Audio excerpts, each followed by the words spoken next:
This is the end of the road, as Boys to Men once sung. It is the end of the road for the NHL Ice Guys. It is our season recap show. It is our season finale show as we put a bow on the 2017-2018 NHL season with the Washington Capitals capturing their first ever Stanley Cup championship. We'll recap with that achievement by the Capitals, the series in general, and we're also going to peek ahead to the 2018-2019 season. That's right. We're going to talk some futures discussion, some preliminary leans that we have for maybe who's in the mix to win it all next season. We'll break that down as well. Joined by Dana Lane, Alex B. Smith, and Andrew McGinnis should be along with us shortly as well. Let's get right into the Stanley Cup Finals and recapping it. It was just a situation where a lot of the little things that you need to do to win hockey games at this time of year, the Washington Capitals were just a little bit better in a lot of those categories. They got a little bit better goaltending. Their special teams were superior, particularly their power play compared to Vegas's power play.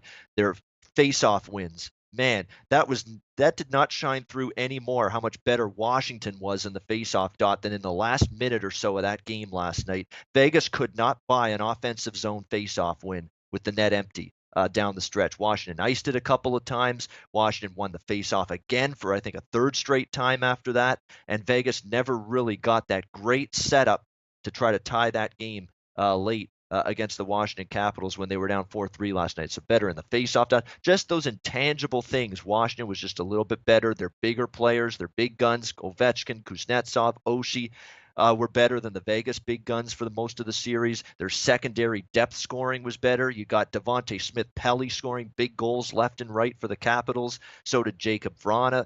Big goal for them last night. You just didn't quite get that secondary scoring production from the Golden Knights, and you add it up.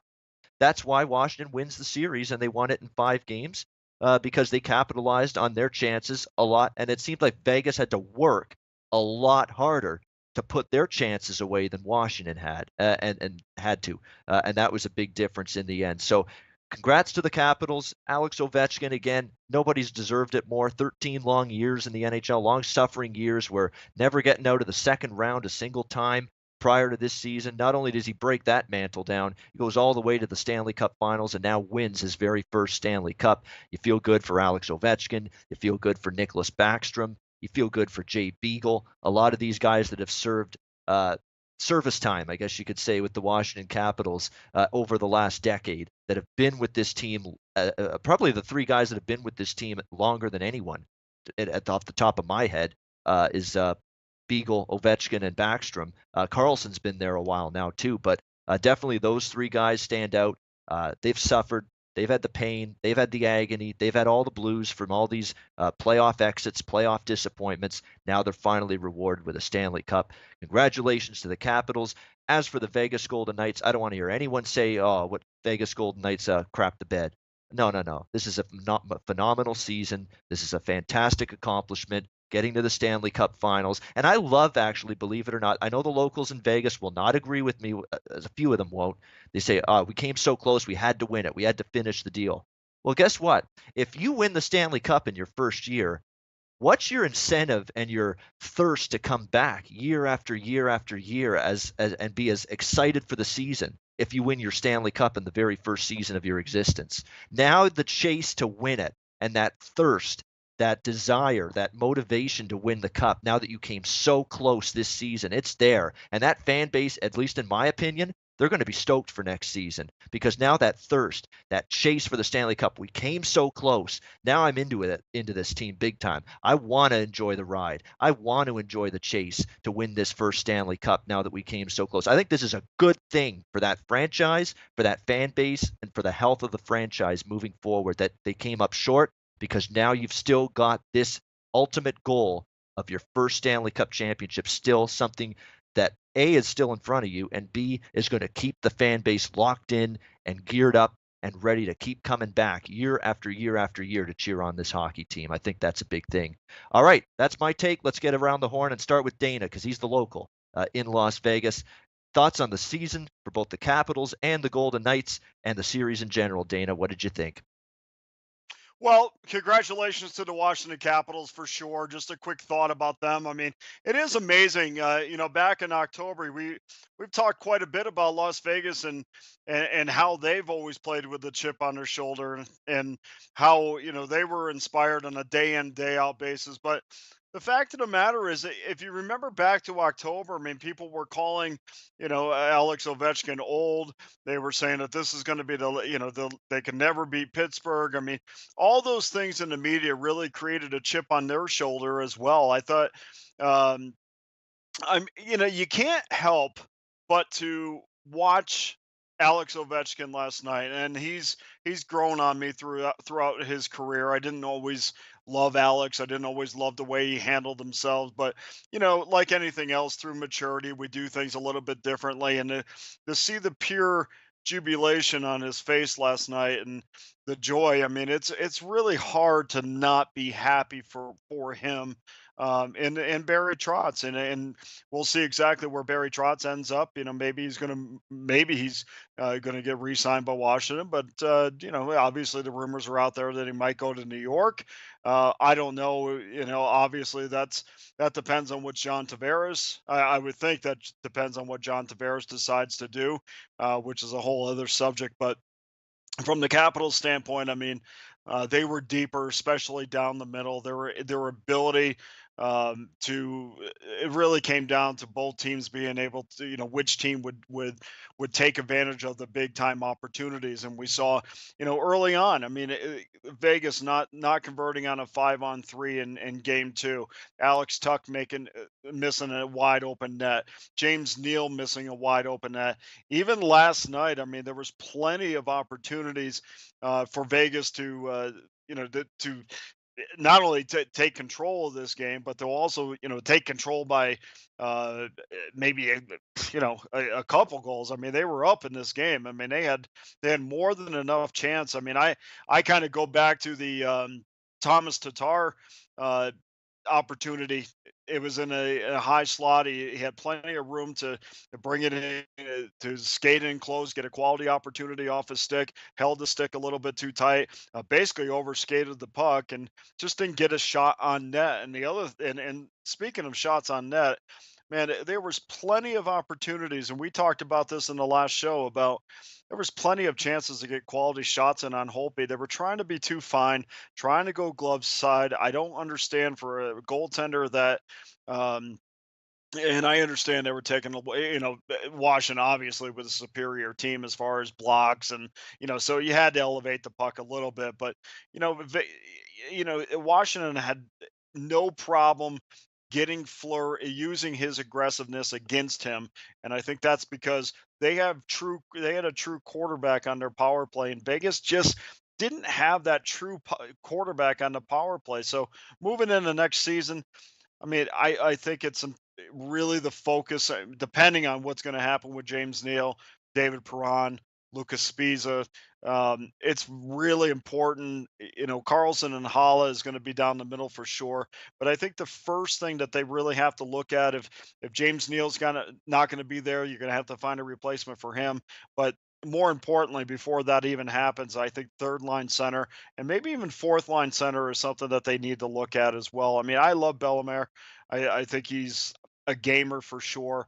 But uh, you've got to have Washington has showed us that skill level means everything, and I thought that they beat all four lines beat Vegas up pretty easily down the middle. Especially, Cody Eakin was fantastic killing penalties, but just not a guy that's going to shine as much as you need him to shine. It's certainly not as much as Lars Eller.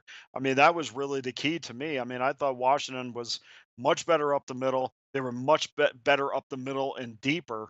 And I just thought that was among other things, the ultimate reason why Vegas just cannot keep up with the Capitals.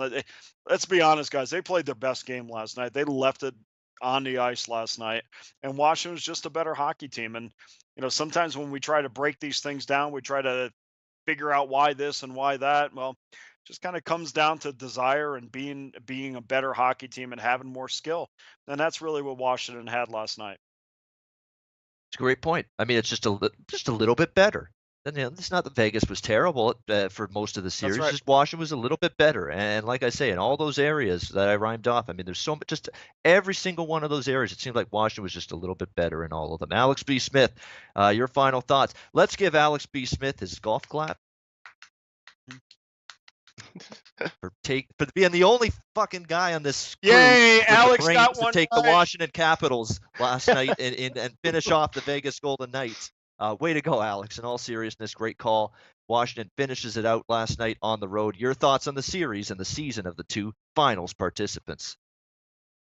Well, me and Ian, we were talking about it earlier before we went on air about just how this was an exciting 5 game series. Usually a 5 game series, you think, okay, a team just completely got their ass kicked, and it was not much of a fight put up by the opposing side. But this were 5 very entertaining games, and Vegas, despite losing 4 in a row, were into the game in all 4 losses at some point in time. Like I said, it was Washington doing a little bit more, doing a little bit extra.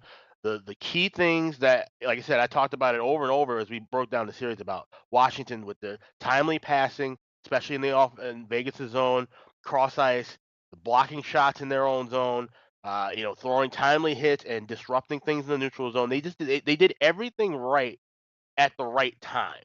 And like I said, they were down 3-2.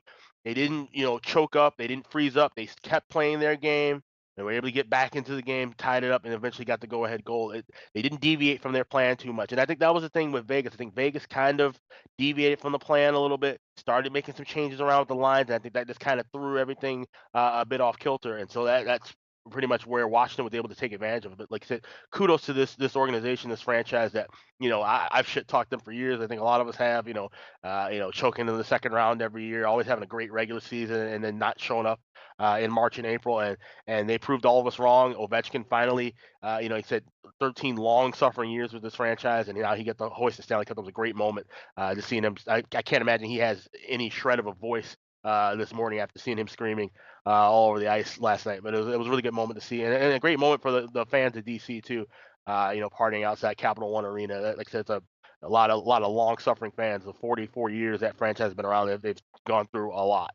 And a lot of negative stuff. So to be able to see that franchise hoist a championship is a good thing. It's a good thing for hockey. Like I said, it's much better for Vegas to have lost this series than Washington to have lost this series, because like I said, Vegas now, what's been an incredible season.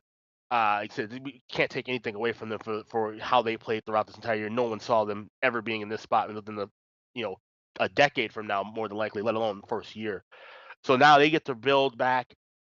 And the fact that I think it's going to be a little bit easier for them to make the climb. I had a couple of people messaging me today saying, will Vegas be back in the playoffs next year at all? I'm like, yeah, like they're not gonna fall off the face of the earth. This team is in the mix now. And you look at that Pacific Division, there's going to be a lot of different changes going around. With some of a lot of older teams. We talked about that throughout the years. A lot of older teams in that Pacific Division, San Jose and LA. Edmonton's got to figure out what the hell went wrong last year. Vancouver and Arizona always, a crapshoot usually toward the bottom. So Vegas will be in the mix for quite a time to come, but this might have been the last run for Washington. Obviously we're going to talk about futures in a little bit. They're the 10-1 favorites right now, opening tied with Tampa Bay, I think, at the top. So they're only going to have a couple more years left of Ovechkin. I can only see Ovechkin maybe playing 2-3 more years. And Holt being, like I said, Beagle, those core guys. This core group might not be around much longer. So for them to finally get a championship now is huge. And obviously they're going to have a gigantic target on their back as the defending Cup champions in that tough Metro division. So it was a great series. And like I said, hats off to the Capitals and their organization and their fans. Congrats to their fans. And it was a fun postseason and a fun Stanley Cup final. Yeah, I'll be perfectly honest. I think he might even have more than 3 years in him. I really do, Ovechkin. I don't know if I've seen him play any better than I've seen him play this season. Like, especially at playoff time, because he did all the little things, and that's the thing I wanted to point out again one more time here. It's not just about the scoring. It's not about the power play goals, the one-timer, this production offensively. It's about what else he did away from the puck in this entire playoff run, taking the body at every opportunity, blocking shots. I've never seen Alex Ovechkin block as many shots in a playoff run as he did this year. All of those little things that he maybe didn't do quite as much in the previous playoff seasons. Not that he never did them, but he didn't do them as much.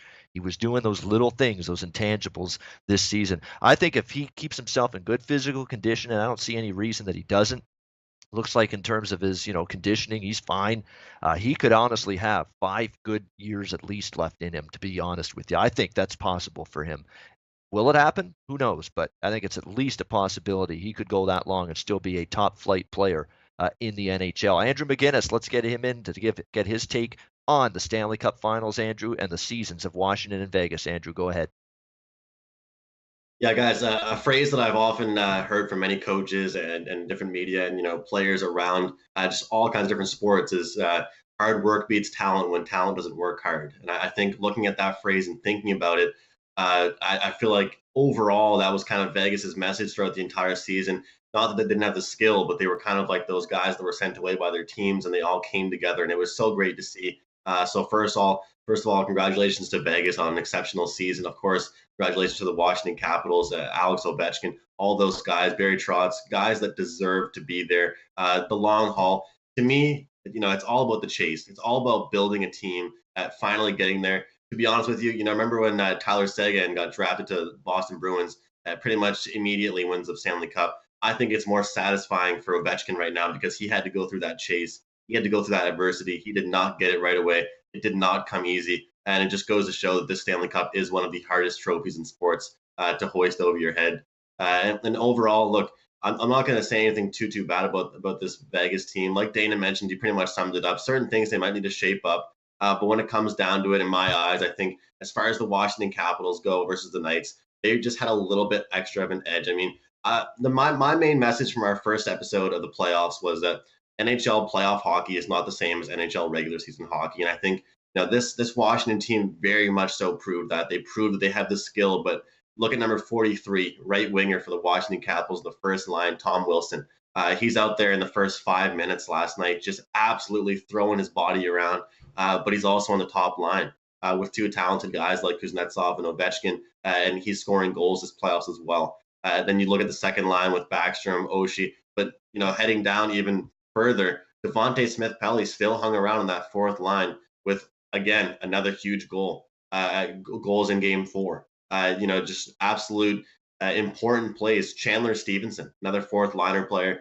Brett Conley. I mean, the fact is the top line players for Washington outplayed the top guys for Vegas, and when it comes down to it, the fourth line also did as well, and the depth was there. And the whole Holtby versus Fleury battle right now, and the matchup, the way we look at it, I do think that Holtby was an absolute brick wall at times, and he looked confident back there. But I will say, I mean, a lot. I hate to say it, but at times, and it does come with fatigue. But I think a couple times in these past couple games, you really did start to see a little bit of the expansion team come out of Vegas. And I'm going to be touchy when I say that, but when I say that, I just mean it is their first season in the playoffs, and obviously you can get tired. It is a Stanley Cup, but oftentimes some goals Fleury would have had no choice. I mean, sometimes he has been kind of over aggressive, but at certain points there has to be a defenseman in front of the net to mark somebody. You have to have the communication, and a lot of times there were too many tap-in goals for the Capitals. But overall, I think first of all, it's a great story by the Washington Capitals. I think that they fought through so much adversity. They looking at the way that they even started this playoffs, down 0-2, second round, I believe, down 0-2 as well. I mean, it's a great story to look at the way that they got here now, and then just taking care of business in the Stanley Cup final. Excellent story for sure. And yeah, heading into next year, I think that, it's funny, Alex, you mentioned that as well. Everyone's like, oh, what's the deal with Vegas now? I think once you have a sampler year and you've got that first year, obviously they're still Western Conference champions. It's still a huge attribute. But I think that now looking at it, you kind of know what you want to build. You kind of know what you like from what you saw, and you know what you don't like, and you know what you can kind of mix up. It's like Dana said, you don't really want to just go after another stud. Maybe you want to get another fourth line center, or tweak a couple things defensively, or change some systems. Those are the kind of things you look at throughout the summer. So overall, it's been an absolute pleasure watching this playoffs. I'm very happy for Washington, and I'll tell you right now, the Vegas owner said playoffs in 3 and cup in 6. Well, he did that in less than a year, both of them. So I think this is definitely not the last we'll hear of Vegas, that's for sure. No, and that's we're going to get to it in a second with the futures board, but odds makers don't think we've heard the last of Vegas either. If you look at where they're placed on the futures board to win the Stanley Cup in 2018, 2019. But yeah, I mean, for Vegas, there's a lot of good years to come. It's going to be very interesting to see what they do in free agency. trades, the draft, all of that coming up, which is going to lead us now into our futures discussion. We wanted to get into this. We're going to make this a good 10 or 15-minute segment before we wrap up our final show.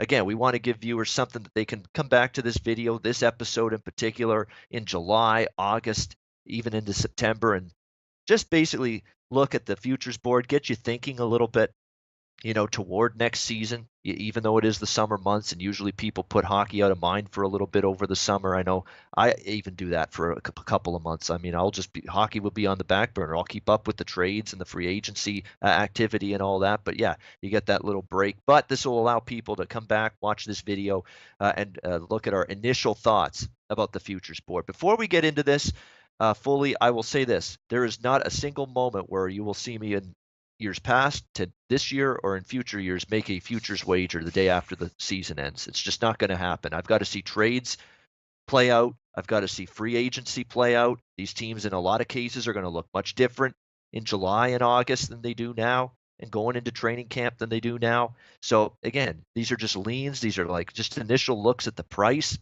who you think might be in the mix. Maybe a team that struggled this season, that had a bad season, things, sort of conspired against them, and maybe poised for a bounce back year. Remember, last year going into the season, I said, remember Tampa Bay last year? They missed the playoffs. They had a ton of injuries.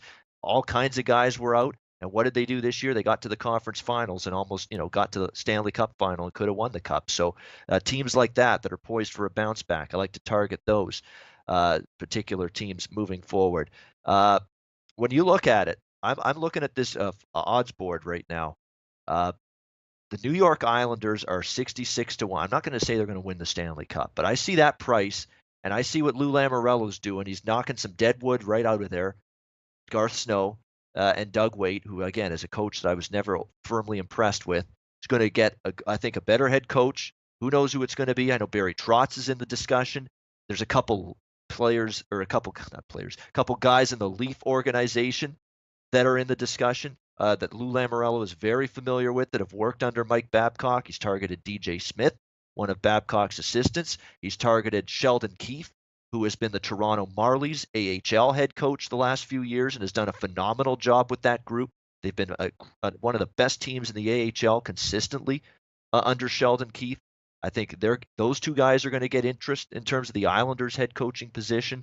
So I think they're going to be coached better. Bottom line. And there is talent on that team. There is. Now, is Tavares going back there? Who knows? But I think Lou Lamoriello being there and a little bit of a shakeup in terms of the management and coaching is at least going to give John Tavares a little more consideration to potentially stay with the New York Islanders. I don't think he will in the end, but it's at least going to give him a longer thought process toward maybe staying. So Islanders just at that price point, because I think everything just went bad for them. Bad defensively, goaltending not good enough. Again, I didn't like the coaching. Obviously, Garth Snow left a lot to be desired as the GM. I think they're going to be better in some of those areas. That's a price that kind of stands out to me. How about the Calgary Flames, 30-1? I love Bill Peters being hired there with the Calgary Flames. I think it's a very good hire. When you look at what Carolina did, if they had any lick of goaltending this year, and I said that over and over again, from Darling or Ward, that could have been a pretty decent hockey team. Their shots on goal and dangerous scoring chances defensively that they allowed were always pretty decent. They just didn't get a stop half the time. So, and I think Bill Peters is a good fit for Calgary. He's going to be close to home. He likes that, being out there in Alberta. He's happy about it. That's why he took this job. That's why he ran at it and resigned in Carolina. So I think that's a good fit. Calgary 30-1 is kind of interesting to me from a more of a value long shot perspective. When you look at your favorites, if you go to that end of it, you got Tampa 9-1, Nashville 9-1, Boston 9-1, the usual suspects. You'd expect those teams to be up there. Boston's going to be in the mix. Toronto 10-1, playoff disappointments in the first round the last 2 years, but they've got that more and more experience in the playoffs, more and more knowing what it takes. You can see Toronto with their talent being up there. And there's apparently, according to your Darren Dragers and your Bob McKenzie's, going to make a hard push at John Carlson in free agency. And we just saw how great John Carlson was for the Washington Capitals here in the playoffs this year. If they ever could sign him, the Leafs, who desperately need a top-of-the-line defenseman in the worst way, this team and this organization, if they could ever do that, man, they're absolutely in the Stanley Cup mix, at least in the contendership for it, if they can add a John Carlson. If they don't, and this is still the same, questionable depth defense that we saw this season could be a little bit of trouble for Toronto, but you can understand why they're 10-1. Winnipeg's 10-1. Washington Capitals looking to repeat. They're at 12-1. Vegas Golden Knights 11-1. How about that? You're getting 250-1, even higher at some points prior to this season for Vegas to win the Cup. Now you're getting 11-1. How's that adjustment for you? Pittsburgh 12-1. Of course, two-time defending Stanley Cup champions until this season. I think that little fire in their belly might come back, after getting knocked out in the second round this year. So maybe Pittsburgh's worth a look. So there's just some things off the top of my head. Here's Columbus 25-1. Ultra talented team. They've now had their share of early exits. Is it time for them to maybe step up and finally shed the early playoff disappointment demons that are plaguing them? They're the new Washington now, Columbus, basically. Yeah, can they shake some demons in the playoffs? So fascinating ones, but before I get to the rest of them, I'll just leave it with Islanders kind of interesting as a value lean. Calgary 30-1 as a value lean. Islanders 66-1. Those are the ones that really stand out. Dallas, I don't know. Dallas, I keep saying Dallas every year. And every year Dallas has same issues, goaltending and defense. So I'm not sure there. Even Columbus 25-1, not a bad option if they can overcome their demons. So those are just a couple that piqued my interest. Let's go around the horn. Let's go to Andrew first this time. Any futures at the current prices for next season to lift the cup that, from a value price perspective, that might pique your interest right now? Yeah, looking at a couple teams here, there's certain teams that have obviously been in the mix in the playoffs this year. There's certain teams that I'm kind of looking at that are just looking at a pretty good price. And, one of those teams definitely for me would be the Colorado Avalanche. I think they're actually up and coming. I think they will be surprising a lot of people as the years continue to grow. And I think that, obviously they had that first round matchup against the Predators, but look, with Landeskog, McKinnon on the run, Rantanen, and even Andrew Ghetto. I mean, he had a great performance at the World Championships, and I think this team is being built correctly. They're being very patient with this team. The goaltending is there, and I think McKinnon's really inserting his leadership as well. So this team is going to be growing. I seriously do look for them to go a lot farther this year and make a little more of a statement. Having said that, I've been so high, guys, on the Nashville Predators, and looking at them now, I feel like they must be missing something. There must be some kind of piece that's not there, guys, because, you look at their lineup. You look at what they have down all four lines. You look at their defensive pairings. How are they not doing way better in the playoffs? I don't get how they're not finishing. If the talent just isn't there, I mean, you often like to look at, down a depth chart or whatever you want to call it, look at the line combinations and see, wow, this just seems too good to be true. This team should be amazing. You got a goalie like Rene, and it didn't seem to work out. So as far as that Western Conference foe, I'm going to look at the Winnipeg Jets once again. I mean, they're just such a talented team, and the best thing that I'll continue to say about them is they've got a little bit of youth and they've got a little bit of veteran leadership, and when that comes together, it could be a great thing. And they've got guys that can show up on any given night, and they've got guys you can count on a night in and night out basis. Guys like Scheifele, guys like Wheeler. And then you've got a guy like Paul Stastny that came into the play this year. And, on the other sides of him, you've got Line and Ehlers. So I'm going to be very high on Winnipeg heading into next year. And other than that, look, I think this is I don't really know what's going to happen with Stamkos either, but looking at it, Tampa Bay Lightning, obviously the favorites. I don't think they'll really have as good of a year. I think that this year was kind of their year to have a big push, and I think I'm expecting a little more of a decline from them. So you're getting plus 900 from them. That's kind of a disappointment. And the Edmonton Oilers, kind of the last thing I wanted to mention. You're getting plus 1,800 with them. I mean, look, this is one of those teams, like Ian, you mentioned it.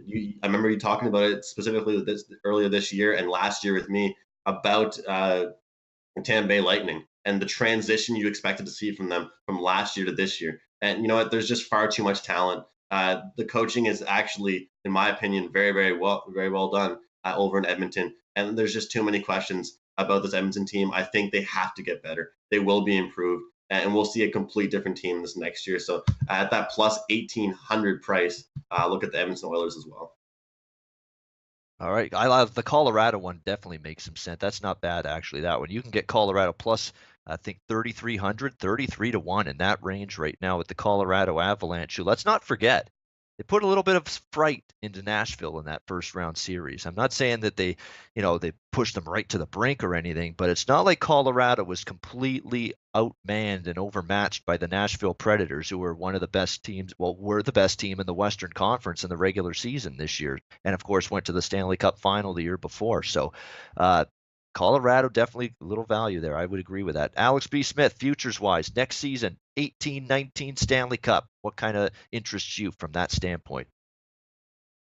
Well, I'm completely agreeing with Andrew as far as the Central Division teams that he mentioned. That with Colorado, Winnipeg, and Nashville, those are all three teams that I have circled. I think those are going to be the top of that division for quite some time. You look at St. Louis is getting older; they're falling off. The Hawks are, who knows what they're going to be doing.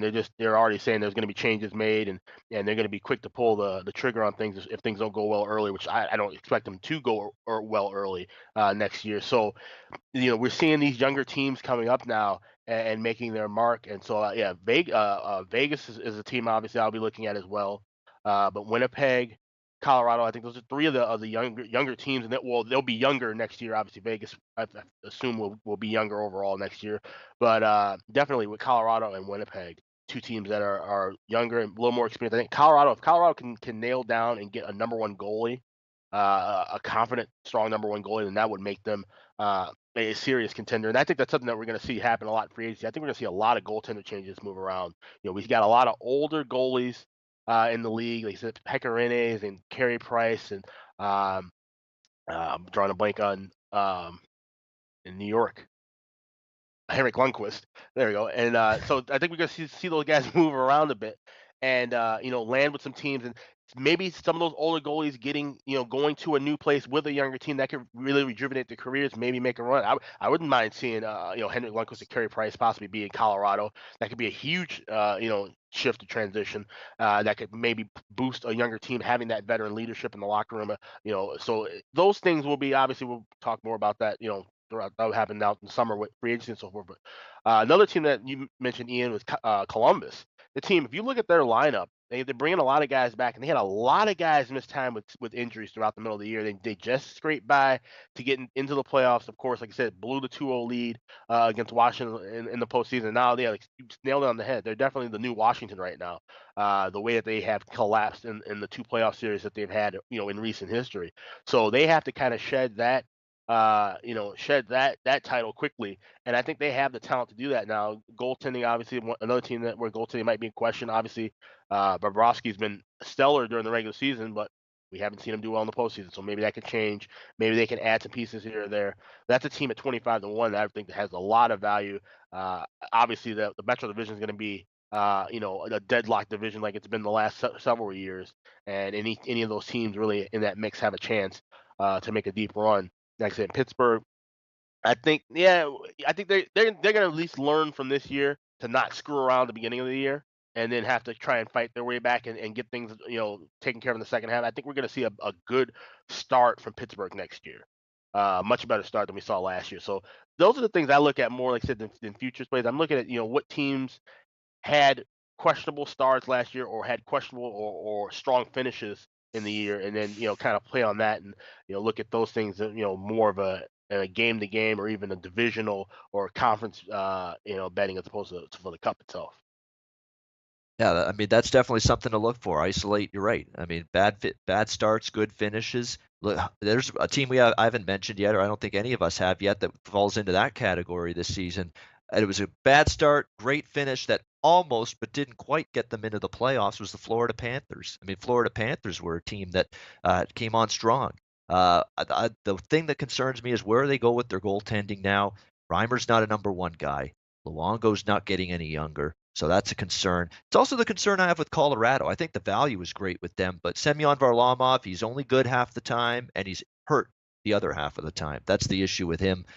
No consistency and ability for durability and staying on the ice and avoiding injuries has been an issue. And Bernier's not a guy you can go to war with as a number one. So where do they go goaltending wise? They've got to upgrade their defense a little bit. They've got some decent pieces back there, no question about it. On the back end, we know Tyson Barrie's a good defenseman, no question. Zadorov's been pretty good. I think Sam Girard's got a ton of upside on that Colorado blue line for the future, but they got to still upgrade the depth on that blue line. I think, moving forward. But that's still good value price. I'm not arguing the value there on that Colorado futures price at 33 to 1. Let's get Dana Lane's futures input and opinions early on. Again, these are just leans. These are just thoughts. These are not bets. These are not things we're locking in. Just giving you a little snippet, a little taste, a little appetizer. Whet your appetite for the next hockey season before the next time we see you guys here on the SBR YouTube channel. Dana Lane, futures, what's your input with that?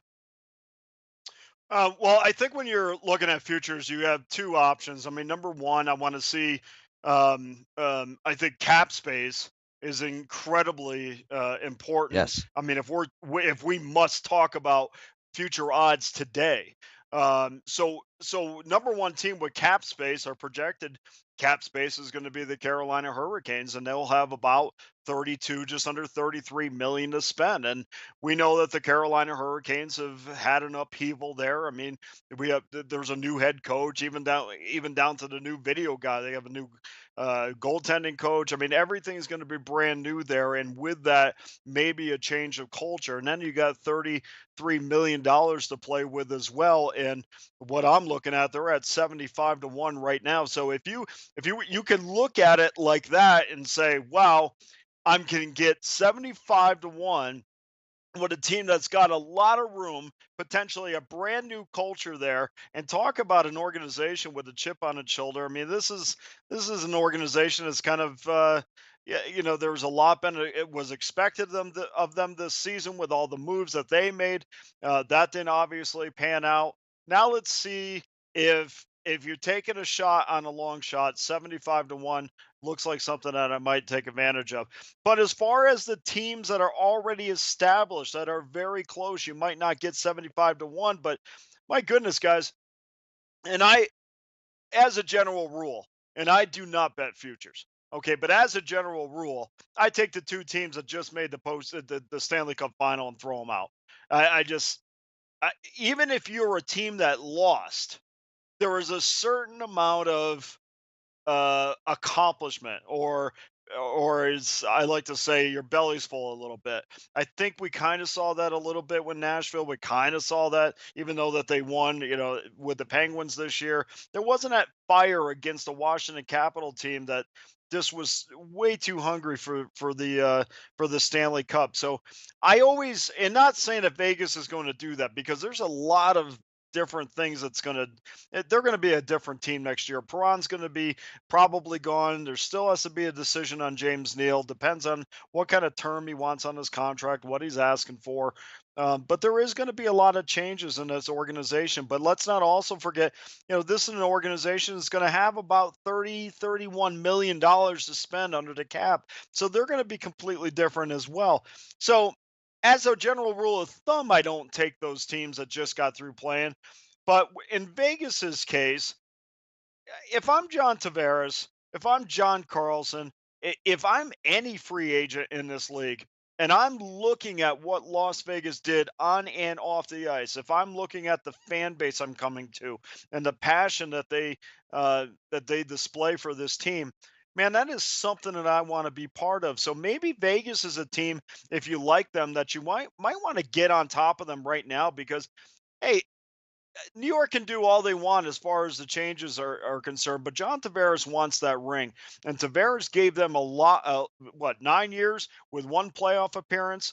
And it's just, okay, great. Now you're making all these changes. I just spent 9 years. Now I have to look at teams that can pay me, that is really close to a ring. And I have to think that Vegas has to be, if he's looking at potential places to go, it has to be a something on his list, as it would be for most free agents outside of, well, that's too far away from where I live, or where my family is, outside of those things. But this is I said this on a local news last night. What Vegas did, not only getting to the Stanley Cup final, but the way that the fans supported, the way that they had the fans showed up at 6 o'clock in the morning just to go into practice. They had to give out wristbands because the fire marshal said that the practice facility was overflowing. I mean, believe me when I tell you, these free agents are looking at the way that this organization is run and where they're going, and people want to be part of what's going on here. So take advantage of Vegas now, because after the new calendar year for the NHL takes effect. I mean, this team could be their odds could be a lot less than what it is right now. Also, I mean, Toronto, 29 million to spend. I mean, certainly a team with all the talent in the world, another year of seasoning under their belt. Um, 29 million, they could be different. If you want to take a long shot, guys, I, you know, I know it's ridiculous to say, but Vancouver's going to be completely different. No more Sedins. Let's see what that mix comes. They got 28 million to spend in the off season. I mean, if you're going to bet these things and you like a certain team and they got a lot of money to spend, I'd get on these things right now. Don't wait for them to make moves. Anticipate that they're going to make moves and then get the better of the number. And of course, Winnipeg, as you guys mentioned, Winnipeg's got almost 25 million to spend in the offseason. And I don't know. I think the Caps obviously is going to go up a little bit too. So it might be a little bit more than that. But that team's right on the brink with a lot of money to spend. So that also might be a team that you look at as well. But don't go too crazy with these things. There's so much that can go on. And as Ian said, if you're going to bet a future the day after, it's nothing more than a fun bet. But uh, certainly Carolina with 33 million to spend. And they do have some parts. I think Aho is going to be playing on that first line. I would expect next year. They went through some injuries, some tough goaltending at times. Maybe Darling did not pan out like they thought, but it's a brand new day in Carolina. So there's a team that you might want to take a shot at 75-1. The value's there on Carolina, no argument there, but I will not touch it unless I see that goaltending upgraded. I have to see that. That has to be priority at number one for this Carolina team going into the offseason. They cannot go in with Ward and Darling again. Forget it. You're going to have the same issues next season that you did this season if that's the case. I think you got to upgrade that goaltending, but there are pieces. Aho. I think Lindholm, we're waiting for him to get going. Tara Vinen was a great addition for this team. It was a kind of a bounce back year for Skinner. He was a lot better for the Carolina Hurricanes as well. Jacob Slavin was good. Noah Hannafin, a defenseman of the future that you can build around, I think got better this season for them. So there are pieces, but you need the backstop. Why was Washington and Vegas in a Stanley Cup Finals this year? Because Braden Holtby got hot in the playoffs. That's why. Because Marc-Andre Fleury had a season for the ages and a playoffs for the ages in net. Got to have that netminder to make the big saves at the big times, and you didn't get a single big save at a big spot from the Carolina Hurricanes last season. So going to have to change honestly, that. I mean, all these teams that you're saying, well, you could take a shot at as 30, 40, 50-1. The reason why they're like that is because they lack goaltending. I mean, this is not an endorsement of Carolina. I'm just saying if we're trying to look at what potentially could be in the future, they certainly have the money to upgrade anything that they need on that team. So if you get them now at 75-1, I don't think Carolina is going to be 75-1 after they start spending some money. All I'm saying is they have the ability to fix their problems, whereas some of these other teams that are longer odds don't have the ability to fix all their problems. That's true. I mean, the cap teams, that's important to keep monitoring how much teams have to spend, how much is at their disposal to spend. And you talked about Toronto. I know one big albatross of a contract that's going to be coming off their books this season. That's James Van Riemsdyk, because he ain't coming back to Toronto. I mean, that's one guy that stands out like a sore thumb as a guy that, is tying up a lot of that cap space. He's not going to be on the books now because he ain't returning to the Leafs. And that's going to be freeing up money for the Leafs to spend elsewhere where they can fix their biggest problem, which is defense. And like I say, everybody's saying it. McKenzie, Drager, they're the Adam Schefters of the NHL. That's exactly what they are. They're the insiders. They say Toronto's going to push for Karlsson. Doesn't mean they're going to get him. But they're going to make a strong case to go after John Karlsson of the Washington Capitals. And I'll tell you right now, if Toronto were to get him, it's the perfect kind of defenseman they need. Can play in all situations, was great defensively, phenomenal defensively in the Stanley Cup run for Washington. That's exactly what they need. They're crying out for a guy like that. It's a question of, but the problem is there's going to be 10, 12, 15, 20 other teams that are also going to be crying out for a John Karlsson. So that's going to be the issue. He's going to be in very, very high demand for free agency during the offseason. We're going to give everybody a chance for final thoughts, but my final thoughts before we wrap up the show here is this has been a season that I have thoroughly enjoyed doing this show 3 times a week. This is our final episode of the season. This is it for us. We're hoping to be back next year, late September, early October. We'll be hopefully back with our second season of the show. SBR, thank you to Sportsbook Review for giving me this opportunity to put this show together, to put the people that I wanted to be with on this show together. I chose Andrew, I chose Dana, I chose Alex because they're friends of mine. They know the sport, they know hockey. I respect them as people. I respect them as bettors and handicappers, and that's exactly why we're here together this season. And I thoroughly enjoyed it. It was a lot of fun. We had lots of laughs. Plenty of laughs, believe me. If you think we had fun and laughed during the show, should have heard some of our off the camera discussions after and before the show. I mean, that we could create a Hall of Fame highlight reel of our discussions before or after the shows. It's been a lot of fun. Thank you, Andrew McGinnis. Thank you, Dana Lane. Thank you, Alex B. Smith. And all's hoping, say a little prayer, fingers crossed, but we'll be back with you next season right here on the SBR YouTube channel for another season of the NHL Ice Guys. It's been awesome working with all of you. Andrew McGinnis, some final thoughts before we call it a year. Yeah, it's hard to top that. Great piece there from you, Ian. And yeah, I'd have to agree. I mean, we're talking about these games 3, maybe 4 times a week. And, there's one thing to be capping by yourself, looking at different games. There's one thing to be, interacting with people on Twitter, interacting with people on social media. But when you've got guys that are consistently tuning into our shows, you've got a community here. I've got 3 other great guys, great handicappers come on here. I look forward to talking with all of you guys, hearing your thoughts, sharing my thoughts. It's been absolutely a pleasure to work with all 3 of you guys, getting to know all 3 of you better as people, as handicappers, as sports fans. And, all I can really say is I really, really do hope that we can get this this group back together next year, because it will be an absolute pleasure to do this again and learn from the goods and work from the bads. And I think that's all we can really do. So thank you all for putting up with me and just being so fun and gracious all year long, especially all the followers, everyone that tuned in every single episode. I hate to be that guy, but I honestly, there are some names, there are some guys that we do remember. I mean, all those guys, all of you guys that are so nice in the chat box, that talk about the games with us, that, come in every morning, say good morning, and, ask how we're doing or ask what we think about certain games. We do appreciate that. We're people too. We're out here trying our best. And, you got to love the people that stick with you no matter what. And that's what's great about this SBR fan base, follower, viewership, whatever you want to call it. So, yeah, thanks to SBR and thanks to you 3 gentlemen for this excellent year. All right. Great remarks, Andrew. Dana Lane, final comments. Well, I appreciate you allowing me to get up at 5 a.m. for 3/4 of the season to be with you guys. And Yes.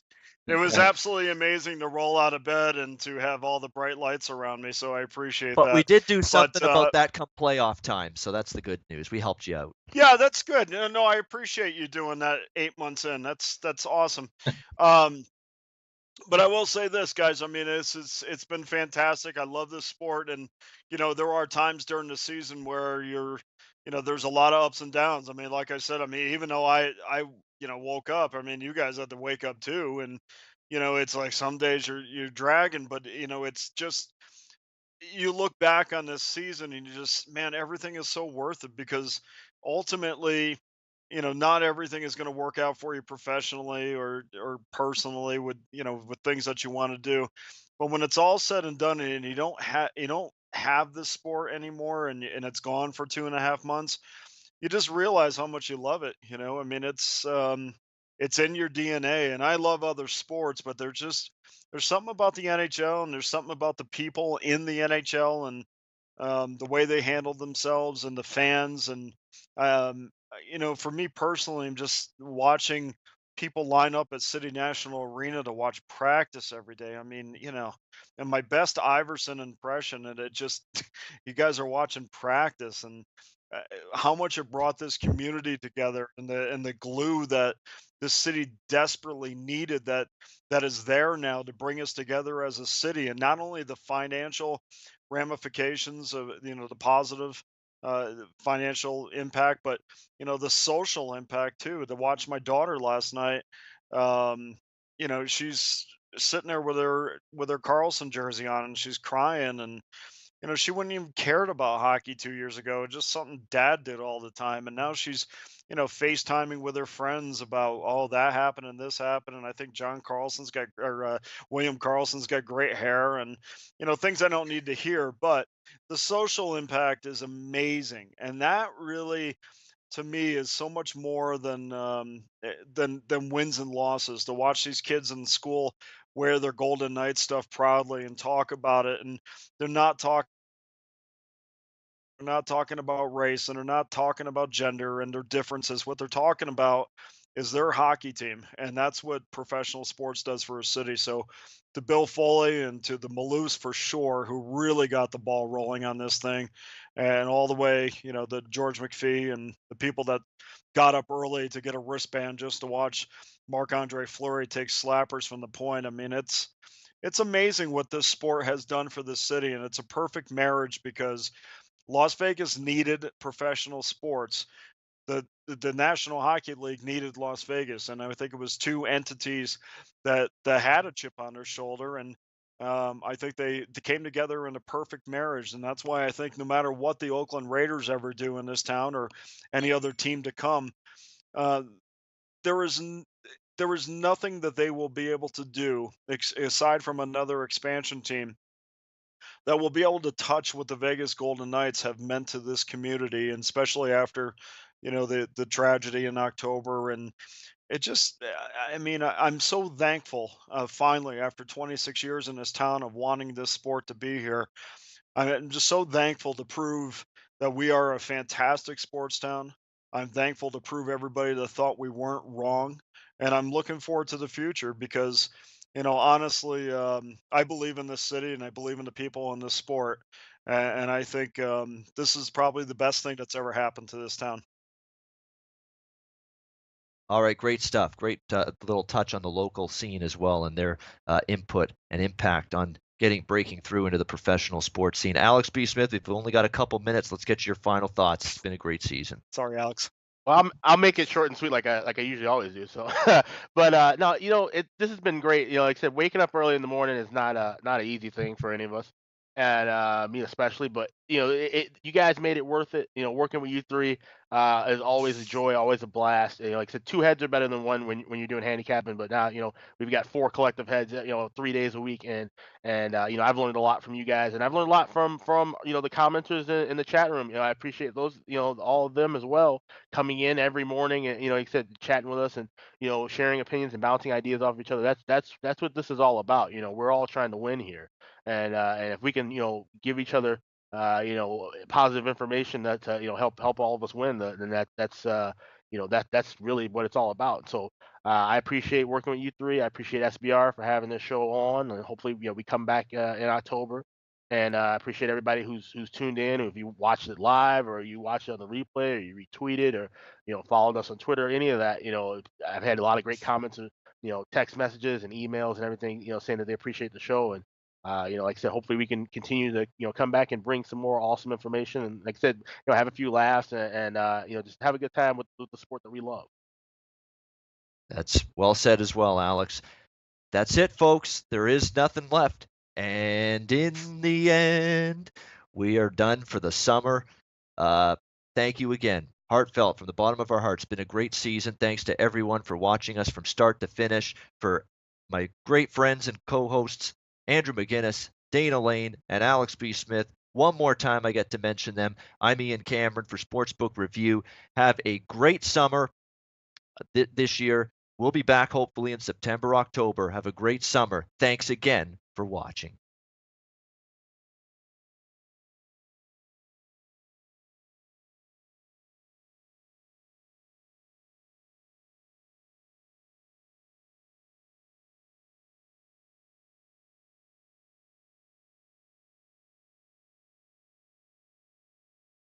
All right, guys. A wrap. All right.